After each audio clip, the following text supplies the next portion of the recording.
días estamos una vez más aquí en este su programa Levantando el Velo. David, buenos días, ¿cómo estás? Muy bien, Esmeralda, es una gran bendición poderte tener a un lado. Esa es mi frase. Sí, reciban todos un saludo, amigos que nos están viendo a través de sus televisores. Esperemos que el programa pasado haya edificado sus vidas, hayan tenido por ahí papel, lápiz, pluma, hayan estado apuntando todo lo que se ha estado hablando y pues darle continuación a este programa te corresponde a ti, Esmeralda. Pero estamos muy contentos. Claro que sí, pero aquí. Antes de dar continuación a este programa, vamos a saludar a nuestro queridísimo y amigo y muy buen querido Omar. Pues, Omar, ¿cómo estás? Pues excelentemente bien, mejor que nunca, pues ahora no traigo corbata y me siento mucho mejor, más fresco. Y sí, reciban todos un saludo de todas las personas que trabajamos en Levantando el Velo y pues continuamos con el programa. Muy bien, Omar, continuamos con el programa. Habíamos quedado que el programa anterior se trató acerca del tema de cómo se formó la Biblia. Así es. ¿Sí ¿Soy en lo correcto? Claro que Así sí. es. Si tenía un trasfondo histórico o era una fábula. Así es. ¿Verdad, David? Entonces, continuando con ese tema, vamos a empezar el día de hoy. Perfecto. La primera pregunta, ¿qué idioma? Y es para Omar. Muy bien. Hoy vamos a tener la participación, vamos a dejar que Omar participe más, se desenvuelva más. Ok. Así es. Me parece perfecto. Omar, ¿qué idioma hablaba Abraham? Abraham era un caldeo. Dice la Biblia que en Génesis 12 que cuando el Señor llama a Abraham, él vivía en Ur de los Caldeos. Ur de los Caldeos está ubicado en lo que era la antigua Mesopotamia. Y en ese lugar se hablaba la lengua acadia o el idioma acadio, también conocido como la lengua caldea también. Ese era el idioma que hablaba Abraham en Mesopotamia. Después el Señor lo llama de ese lugar donde él vivía, de los caldeos, para que vaya a reconocer la tierra de Canaán. Esto Que está dice, vete de tu tierra y de tu parentela. Así es. Lo puede usted encontrar en Génesis capítulo 12, la salida de Abraham de Ur de los Caldeos a la tierra de Canaán. Y sí, Abraham hablaba la lengua caldea o la lengua acadia de los Mesopotamia. Caldea o Acadia. Acadia. Ajá, que es la lengua que se habla en Mesopotamia. Que es una derivación de las lenguas semíticas. Exactamente. Semíticas. Que dicho sea de paso, la escritura... Una pregunta. Dime. No. Continúa, ahorita te la hago. La escritura de esa lengua es lo que históricamente se conoce como la escritura cuneiforme. Agarraban cuernitos, agarraban pedazos de madera o de metal y tallaban sobre tablillas de arcilla, tablillas de cerámica, sobre metales, llámese bronce, también alisaban piedras. Sí. Y sobre las piedras raspaban y cortaban con estos cuernos, con estos metales, con estas piedras y formaban las letras. A esa escritura se le llama la escritura cuneiforme. Un ejemplo muy conocido por las personas que les gusta mucho la literatura, en esa escritura fue escrito el famoso libro del Gilgamesh. ¿Qué es el Gilgamesh? Es un libro que narra de una manera épica un suceso muy parecido al que narra la Biblia, que es el diluvio.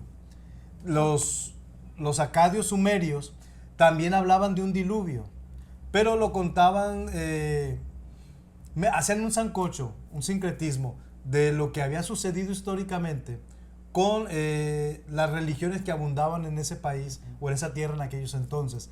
Entonces, sí relatan que hubo un diluvio como lo relata la Biblia, pero recordemos que en Mesopotamia había bastantes religiones, era un pueblo muy politeísta y ahí metieron también cuestiones ideológicas en cuanto a su religión o a las muchas religiones que ellos manejaban. Ese libro o esas tabletas de arcilla quedaron para la historia. De hecho, en algún museo, no recuerdo el nombre, se encuentran estas tablas de piedra donde fue escrito por primera vez el libro del Gilgamesh y narra este evento a la manera de ellos del diluvio. Sí, dices algo muy importante, David, hablando del Gilgamesh. Es un libro que está comprobado que es más antiguo que la Biblia. Así es. Y las personas dicen, entonces si es más antiguo que la Biblia, pues tiene más autoridad. Pero lo curioso es que narra cosas que están en el Génesis. Así y dicen las personas, o la Biblia le copió al Gilgamesh, o el Gilgamesh a la Biblia. Pero es más antiguo el Gilgamesh. Entonces, ¿qué es lo que pasó? Obviamente, las personas que fueron testigos de lo que ocurrió del diluvio, en este caso, Noé y sus 3 hijos. Y pues, las nueras. Así es, y las la nueras. esposa. Y al ir... Se salvó la suegra. Ajá, sobrevivió. Sobrevivió la Entonces, suegra. las nuevas generaciones escuchaban la historia de lo que había ocurrido. Y cuando estos se dispersan por todo el mundo, ¿qué pasa? Cada quien toma su ideología, como decían las distintas religiones. Sus versiones. Así es, y le añaden al relato de lo que... De su cosecha. De su cosecha, exactamente. Entonces, cuando el Señor le da la revelación a Moisés... De cómo fue que realmente así sucedió. es. Entonces, como ya tenían esas ideas, lo que hace Dios es quitar lo que no sirve y dar el mensaje puro, el mensaje limpio, que es lo que tenemos registrado ahora en el libro de Génesis. Vaya, el Sí. propósito de Dios que tenía para el pueblo. Sí, es como Así decir es. una leyenda, vaya. Una leyenda es una historia que va cambiando de generación en generación y se le va añadiendo y se le van poniendo más personajes o cosas que quizás no ocurrieron. Entonces, pues ya se pierde lo que es la realidad. Algo No. similar ocurrió con el Gilgamesh. Me gustaría dar una cita de lo que estamos hablando. Génesis 10:10. Fíjese lo que dice. Hablando de Abraham. Y fue el comienzo de su reino Babel. Los descendientes de Noé. Y fue el comienzo de su reino Babel. Hablando de la gente que... De Sem y sus descendientes que fueron para aquella tierra. ¿Por qué? Porque en los versículos atrás inclusive se menciona a Nimrod. Nimrod fue hijo de Cus. Cus engendró a Nimrod, quien llegó a ser el primer poderoso en la tierra. Este fue vigoroso cazador delante de Jehová, por lo cual se dice, así como Nimrod, vigoroso cazador delante de Jehová. Versículo 10, y fue el comienzo de su reino Babel Erech, la Mesopotamia, Akkad y Calné en la tierra de Sinar. Entonces se menciona Akkad, la tierra de los caldeos. Entonces la pregunta era, ¿qué idioma hablaba Abraham? El acadio. Así es. Que en la forma escrita es lo que es la escritura cuneiforme. Muy bien, David. Ahorita estabas leyendo la palabra de Dios y mencionabas acerca de Mesopotamia. Sí. Entonces, ¿qué significa la palabra Mesopotamia? Bien, la palabra Mesopotamia viene de 2 vocablos, meso, tierra, pótamos, regado por ríos. Es una meseta, es un valle, es una tierra regada por 2 ríos, que es el Éufrates y el Tigris. La Biblia no menciona el Tigris, la Biblia menciona el Hidekel. El Hidekel es el Tigris. Así es. Ok. Entonces, estos 2 ríos son los que regaban la Mesopotamia. Exacto. Así es. Omar, ¿algo que quieras aportar acerca Sí. de Mesopotamia? ¿Y dónde se encuentran estos 2 ríos? Uno cruza es el Tigris, cruza por la nación de Irán, y el Éufrates por Irak, exactamente por Bagdad. ¿Qué tan importante Así es. viene siendo Mesopotamia que en la palabra de Dios lo menciona? Pues es un lugar que registra muchos acontecimientos importantes, Mesopotamia. Por ejemplo, Abraham era de allí, de Mesopotamia, y tiempo después vemos que ese lugar fue donde Dios confundió el lenguaje de las personas. Ahí Donde comienza, la Torre así Babel. es, en ese lugar comienza el origen de los idiomas y el origen de los primeros gobiernos también, y el origen de las primeras poblaciones. Entonces muchas cosas se dieron por primera vez en ese lugar, en Mesopotamia. Por eso es que es un lugar clave e importante en la Biblia, en el Antiguo Testamento más que nada. Entonces hablabas ahorita acerca de las lenguas, ¿verdad? Ajá. Que en la Torre de Babel, pues ahí Dios confundió las lenguas y de ahí nacieron los idiomas. Así es. Pero hablando acerca de la lengua, ¿por qué se le llama lengua cuneiforme? Sí. Es lo que acabamos de mencionar. Se acuñaban sobre piedras lisas. Inclusive la Biblia tiene registros de ello. La Biblia habla que Dios llama a Moisés a que suba al monte Sinaí, y ahí Dios le da la ley a Moisés. Entonces dice que eran piedras alisadas y sobre las piedras estaba escrita la ley de Dios. Las primeras tablas que Moisés recibe, las recibe de puño y mano de Dios. Dios escribió. Las segundas ya no. Las segundas Moisés analizó, Moisés escuchó y Moisés escribió. Okay. La ley de Dios. Entonces, esa forma de escritura la usaban los babilonios, los mesopotámicos, los caldeos. Pero no solamente lo usaban ellos, sino que era la forma común entre los tiempos remotos y llega hasta los tiempos de Moisés, y es la manera en que Moisés recibe la ley, por medio de tablas alisadas y acuñadas con, no sé con qué lo haya hecho Moisés. Las primeras las hizo Dios con su mano, las segundas las hizo Moisés con instrumentos, imitando la forma cuneiforme que tenían por tradición y por costumbre la gente de aquellas tierras de Mesopotamia. David, ¿te imaginas que hubieras vivido tú en ese tiempo? Omar, Sí, ¿te imaginas tú que hubieras vivido en ese hace, tiempo? hablando de la escritura de cuneiforme, me hace recordar la caricatura de los picapiedras, cómo escribían en, las tablas, en las rocas. en las rocas. Así es. Y sí, es algo que sí existió, no ¿Te es, tocaron no los ficticio. picapiedras? Sí, me tocaron. Así es, sí, interesante. Hablamos en el programa pasado de los papiros, pero hoy tocamos también acerca de las tablas de roca que escribían con cuernos de animales. Que de hecho fue la primera escritura, la cuneiforme. Así es. De la cuneiforme llegamos a los papiros. Sí. De los papiros se evoluciona a los pergaminos. Ajá. ¿Qué diferencia existe entre los pergaminos y los papiros? Los papiros, volvemos a decirlo, son cañas que se daban en el río, especialmente el río Nilo. Se cortaban, se fileteaban, se machacaban, soltaban una baba y con esa baba servía de pegamento para la otra vara. Y así hasta que se hacía pues una hoja, se ponían a secar. Y ya cuando estaban secos ya la gente podía escribir. ¿Cómo podían escribir? Con pequeñas cañas de madera que eran rellenadas con una mezcla de hollín y agua.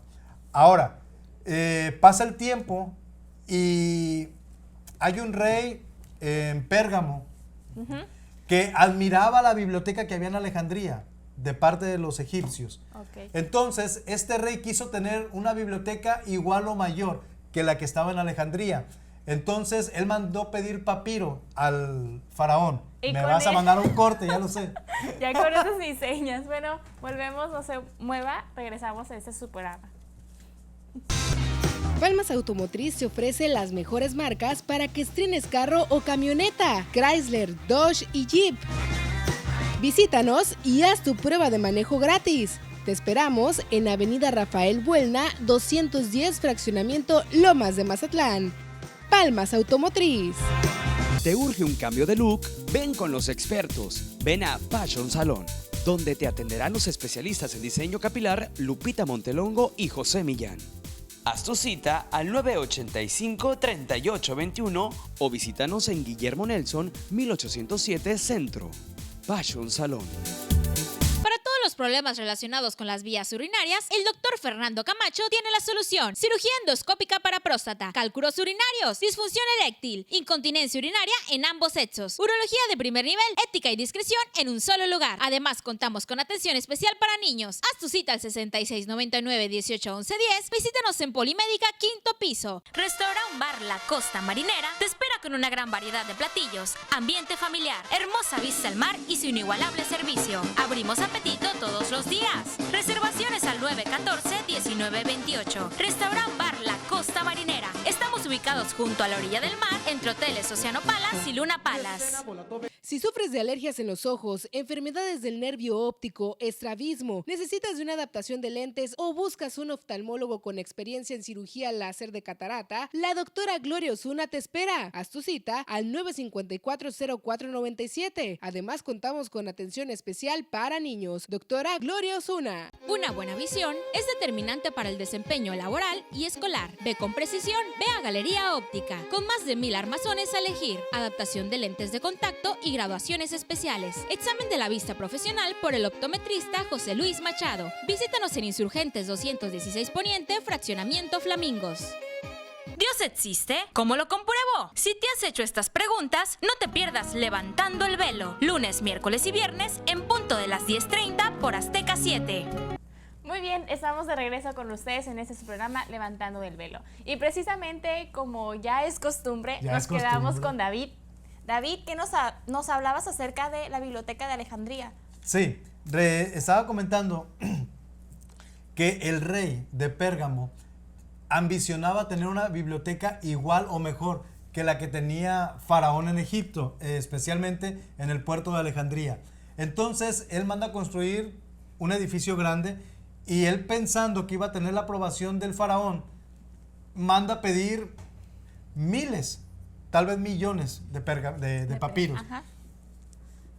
El rey Ptolomeo, si mal no me equivoco, se dio cuenta de las intenciones y de lo que estaban tratando de hacer en Pérgamo. Y él dijo, no me conviene proveerle el material para que nuestra biblioteca quede en segundo término, no le manden nada. Cuando esto sucede, el rey de Pérgamo le dice al séquito que tiene alrededor de ellos, de sabios, estudiosos, ¿qué podemos hacer? Entonces había mucho ganado en Pérgamo y ellos decidieron o inventaron la forma de curtir pieles, limpiarlas, tenerlas lo más presentable posible y preparadas para poder escribir sobre de ellas. Por tanto, en Pérgamo es donde nace el pergamino. Vaya nombre. Pergamino, porque era el material que usaba la gente de Pérgamo para poder escribir después del tiempo de los papiros.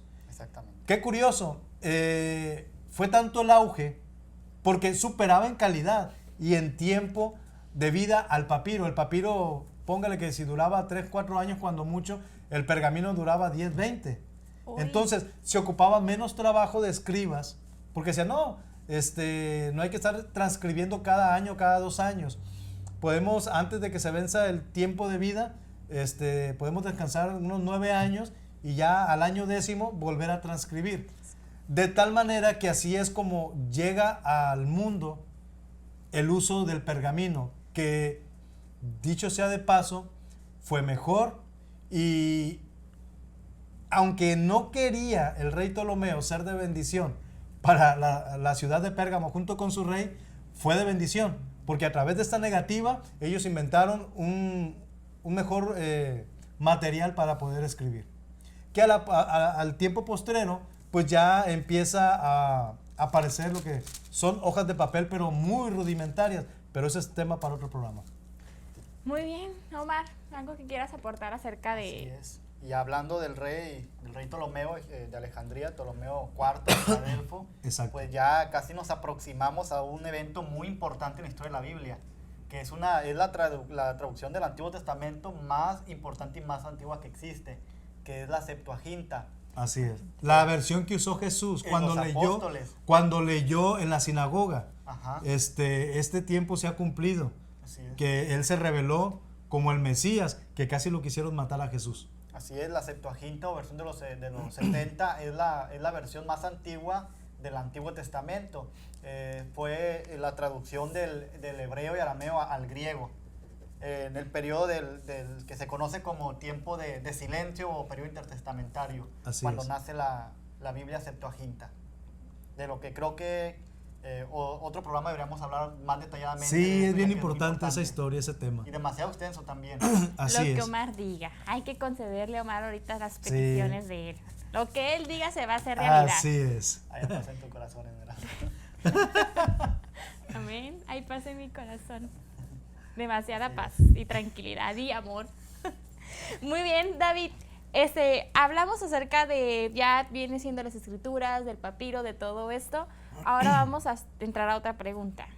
También estábamos hablando acerca de los hebreos. Así es. Y de los israelitas, y de los judíos, y de toda aquella descendencia de donde provino los diferentes tipos de idiomas. Así es. Pero yo quiero que tú me respondas, ¿son las mismas personas, son los mismos los hebreos, los israelitas y los judíos?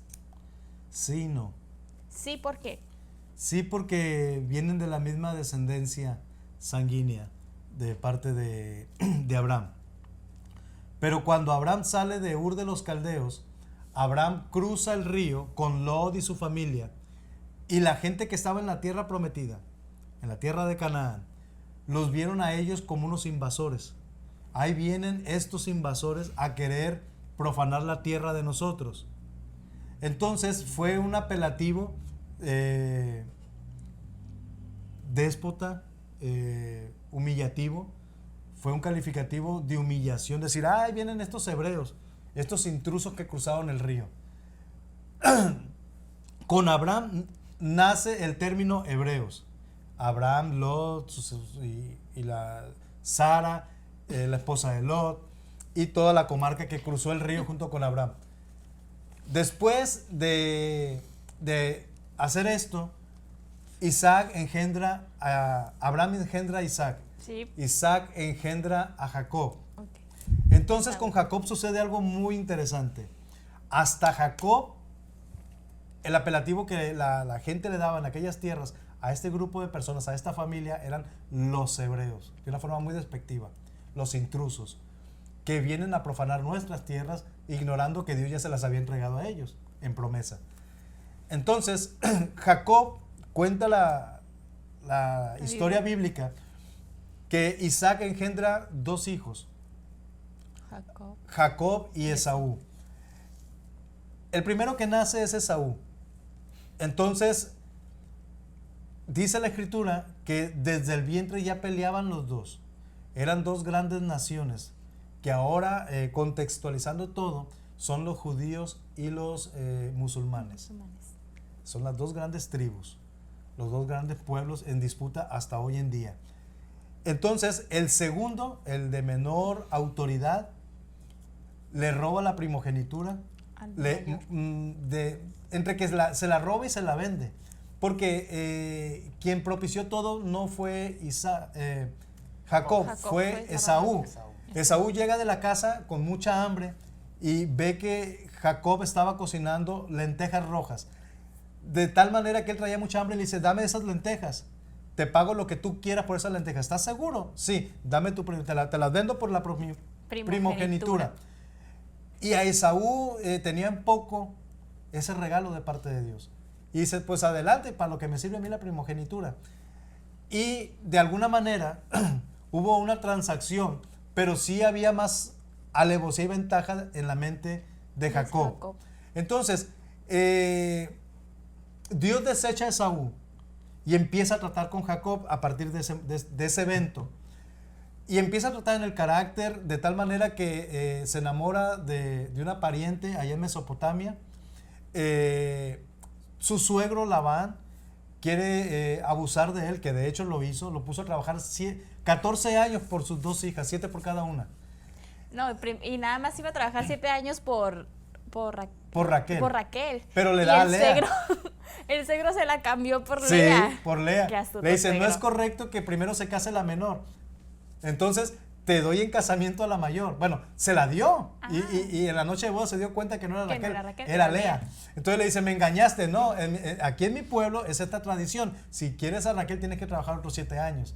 Entonces, está hermosa la historia, de tal manera que en todo ese proceso, Dios trata con el carácter de Jacob y este hombre entiende que tiene que cambiar su forma de ser.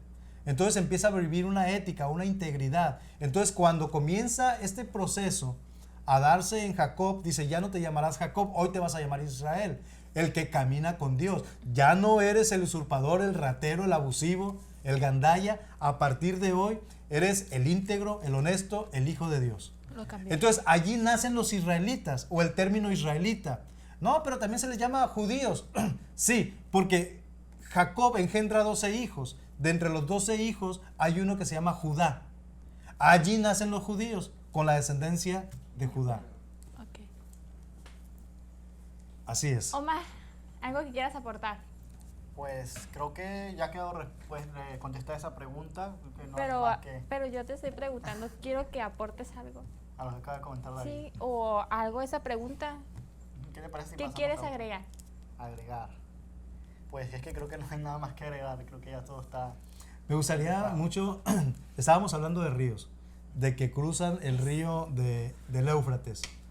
La Biblia habla de ríos en el libro de Génesis. Sí. ¿Qué nos puedes hablar de esto? Bueno, eran 4 ríos los Exacto. que regaban, que todavía existen. Ya hablamos de 2, que es el Tigris y el Éufrates, que era antiguamente el Hiddekel. Solo que se le Ahora cambió el háblame de nombre. los ríos del Edén. Ajá, esos 2 eran parte de los ríos y estaba el Pisón y el Gihón. Si no me equivoco, también el Gihón es el río Nilo. Sí. Que conocemos como el río Nilo. El caudal, Ajá. el río que pasa por la tierra de Cus. Así es. Cus es Egipto. Me gustaría ir al pasaje. Génesis 2:10 dice, y salían del Edén un río para regar el huerto y allí se repartía en 4 brazos. El nombre de uno era Pisón. Este es el que rodea toda la tierra de Ávila, donde hay oro. El oro de aquella tierra es bueno. Allí también hay bedelio y onís. El nombre del segundo río es Gihón. Este es el que rodea la tierra de Cus. Este famoso río Gihón es el río Nilo, Así es. como tú lo acabas de comentar, Omar. El río, el que está arriba, el Pisón, es el Ganges, el que está en la India. Si usted, amigo que está viendo este programa, se ha dado cuenta, cuando pasan a veces noticias sobre la cultura de la India, Sí. se dará cuenta que hay un río donde la gente baja a bautizarse y a ser sumergido en las aguas de ese río, porque dice que tiene muchos atributos medicinales y miles de cosas. Es el río más importante que hay en la India. También hace mención al tercer río, dice, el nombre del tercer río es el Hiddekel, que es el Tigris, el que tú comentas, Omar, o también llamado punzante. Sí. Este es el que va del oriente de Asiria. Recordemos que Babilonia está ya en el imperio, lo que fue el imperio asirio. Y el cuarto río es el Éufrates. Entonces, el único nombre de los 4 ríos que no cambia es el Éufrates. Los otros 3 pueden sonar desconocidos, Sí. pero no lo son. Actualmente los conocemos como el río Nilo, el río Tigris, el Éufrates y el río Ganges. Ahora, mencionando estos 4 ríos que descienden, que provienen de uno, podemos imaginarnos que el jardín del Edén no era un lugar pequeño, era desde la tierra de Egipto hasta la India. Todo eso era el jardín del Edén. Y con esto, ¿qué les parece? Con esta nota tan informativa y muy interesante, pues nosotros nos despedimos de su programa Levantando el Velo. Lo esperamos el próximo programa a la misma hora, 10:30 de la mañana, por este canal Azteca 7. Dios les bendiga, que tenga un lindo día. Hasta la próxima.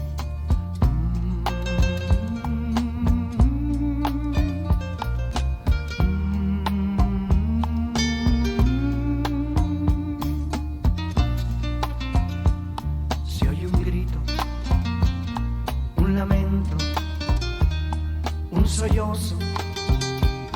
Mucha gente está alarmada. ¿Qué ha pasado? Se preguntan, ¿qué ha pasado en el mundo?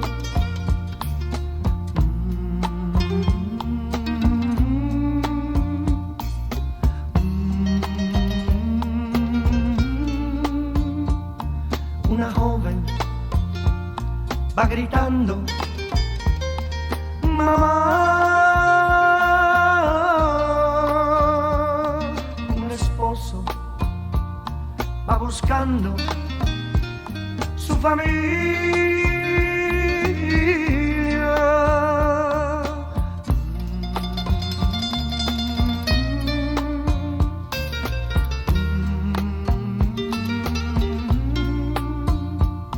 Unos dicen que una nave mucha gente se llevó.